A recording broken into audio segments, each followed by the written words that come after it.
E vamos tratar de um assunto que é muito triste, muito doloroso para milhares de pessoas. E a crítica, não raro, tem sido muito mal compreendida por alguns que às vezes acho também fazem questão de não compreender, né?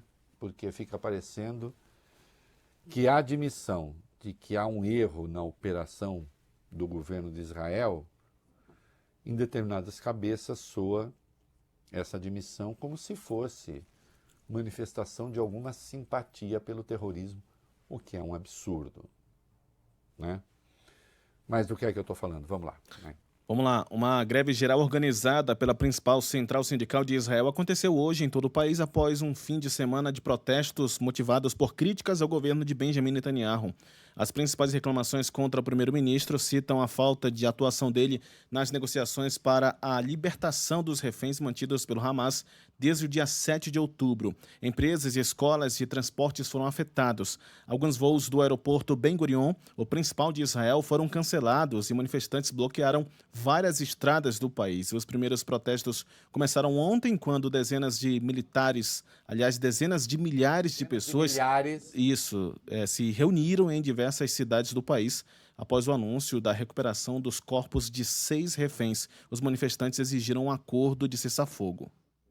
Olha, o negócio é o seguinte, tem esse pedido de cessar-fogo, essa cobrança para o cessar-fogo, aliás, foi objeto de uma resolução da ONU.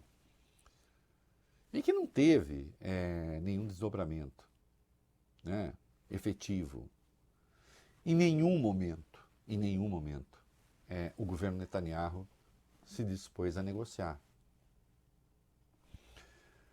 Netanyahu, desde o começo dessa guerra, não tem um plano para o depois. Por enquanto, a sua atuação se resume a esmagar o que ele considera esmagar o Hamas em Gaza, mas esse esmagar do Hamas, na prática, implica a morte de milhares de palestinos, já passam de 40 mil, né? Pelo menos 20% desse total são crianças e, portanto, comprovadamente sem qualquer vínculo com o grupo terrorista. Aliás, é uma minoria que tem vínculo com o grupo terrorista, né? Ao mesmo tempo que não tem uma proposta para a negociação, para o depois, também a verdade é que começa a ficar claro que os reféns nunca foram a principal preocupação, né? Isso em Gaza. Enquanto isso, na Cisjordânia, o processo de ocupação e colonização da Cisjordânia continua. Atenção, metade, pelo menos, da sociedade israelense discorda dessa política, mas de maneira muito ativa, muito clara. Não só do comportamento em relação à guerra, como também do comportamento mais geral em relação aos palestinos e a necessidade de criação do Estado palestino. Netanyahu empurra a sociedade de Israel para um lugar que não tem saída, que não seja a guerra permanente e o ataque permanente a uma população que obviamente é mais frágil, obviamente é mais fraca, porque tem menos armas, vamos ser claros. E que também, por seu turno, é tiranizada por um grupo terrorista, que isso também é verdade. Então fica tudo muito ruim. Porque nesse passo, os reféns não serão recuperados, serão mortos. Não se vai eliminar o Hamas, porque por esse caminho não se elimina o Hamas. Porque o massacre de inocentes só alimenta a lógica dos terroristas, não é? E o caminho é a tragédia. Aí o Netanyahu resolveu pedir desculpa. Vamos lá, vai. Em meio à greve geral em Israel, Reinaldo, o primeiro-ministro Benjamin Netanyahu pediu perdão em público às famílias dos 6 reféns que foram encontrados mortos no final de semana. Essa é a primeira vez que o premier pede desculpa publicamente. Ele convocou uma entrevista coletiva hoje e falou o seguinte: eu disse às famílias e repito e digo esta noite, estou pedindo perdão a vocês por não termos conseguido trazê-los de volta vivos. Estivemos muito perto, mas não conseguimos.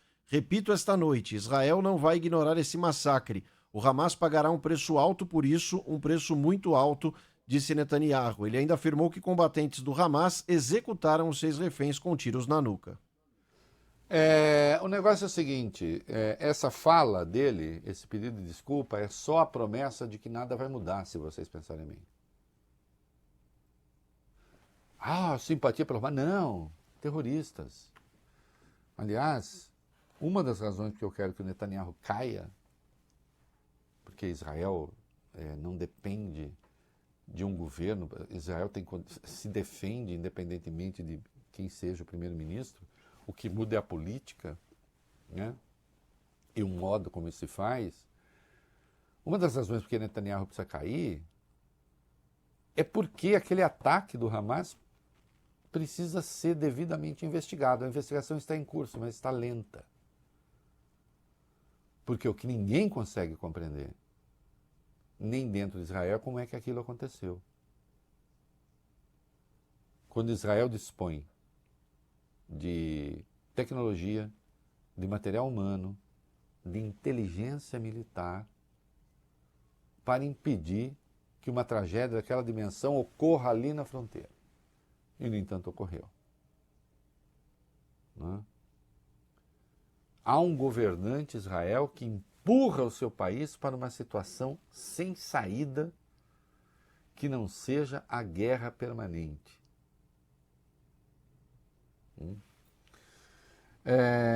O Biden acha que o Netanyahu não está colaborando muito para tentar negociar as coisas. Vai lá. O presidente dos Estados Unidos, Joe Biden, disse hoje que acredita que o primeiro-ministro de Israel, Benjamin Netanyahu, não está fazendo o suficiente para garantir um acordo com o Hamas para a libertação de reféns. Biden afirmou também que a Casa Branca está perto de apresentar uma proposta final de cessar-fogo para o conflito. Ele deu a declaração em conversa com jornalistas. A agência Reuters, um alto funcionário do Hamas, o Sami Abu Zuri, disse que as declarações do presidente americano apenas reconhecem que Netanyahu está minando os esforços para a assinatura de um cessar-fogo. Olha, os Estados Unidos já anunciaram, outra vez o Biden, né, já anunciou que havia a possibilidade de um acordo iminente e nós estamos vendo que o acordo iminente não acontece e Netanyahu continua a fazer o que sempre faz. O que, claro, para o terrorismo do Hamas é excelente, porque justifica lá para eles a sua razão de ser.